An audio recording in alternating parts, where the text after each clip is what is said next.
নবান্নর প্রশাসনিক বৈঠক থেকে মুখ্যমন্ত্রী মমতা বন্দ্যোপাধ্যায় করা বার্তা ছিল সরকারি জমি দখল করা যাবে না, কিন্তু সত্যি কি শোনা হচ্ছে সেই বার্তা? দুর্গাপুর সিটি সেন্টার বাস স্ট্যান্ডে আসানসোল দুর্গাপুর উন্নয়ন পর্ষদের জমিতে দিব্যি চলছে পার্কিং জোন।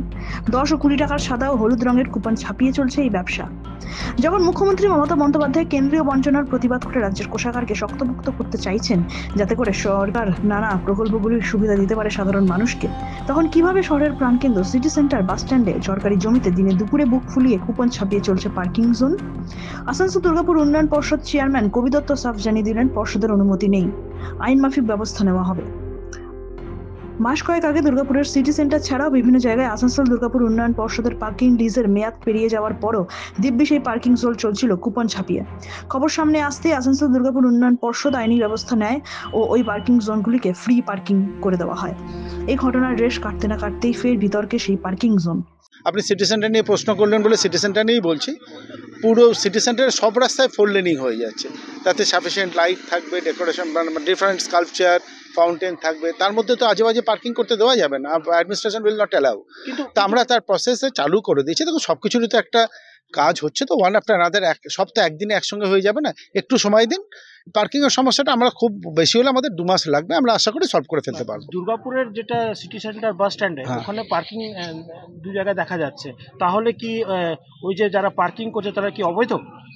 দেখুন, আমি ডেফিনেটলি ওখানে আমাদের তরফ থেকে কোনো কিছু দেওয়া নেই। এবার হয়তো অনেক বছর থেকে চলছে, তো সেই কিন্তু আমাদের আমি শিওর এডিডি এর তরফ থেকে কোথাও কোনো পার্কিং এই মুহূর্তে সিটি সেন্টারে দেওয়া আছে বলে আমি জানি না। তাহলে কি আপনারা অ্যাকশন নেবেন? অবভিয়াসলি নিশ্চয়ই অ্যাকশন নেবো। একটু সময় দিন, আমরা নিশ্চয়ই অ্যাকশন নিয়ে সব কিছু করে দেবো। আমাকে বলতে পারবো না এসব, আমাকে প্রশ্ন করে ওই যে বললাম 2 জন আছে এখানে আছে, সবার নাম তো আমি বললাম, একজনের নাম বলছি শিবনাথ ঘোষ। সে কোথা থেকে? ওয়ারিয়া। হ্যাঁ, ওয়ারিয়া। ওয়ারিয়া সেই কি চালায় এটা? আরো আছে, কে কে আছে জানি না, আমি টোটাল কমিটি বলতে পারবো না। আপনার কত গাড়ি স্ট্যান্ডে বাইকে কত? বাইক 20 টাকা। আর 4 চাকা তো রাখা হয় না? আর সাইকেল? সাইকেল 10 টাকা। সাইকেল 10, অর্থাৎ গাড়ি 20 আর সাইকেল 10, এইভাবেই কালেকশন হচ্ছে। কতদিন ধরে?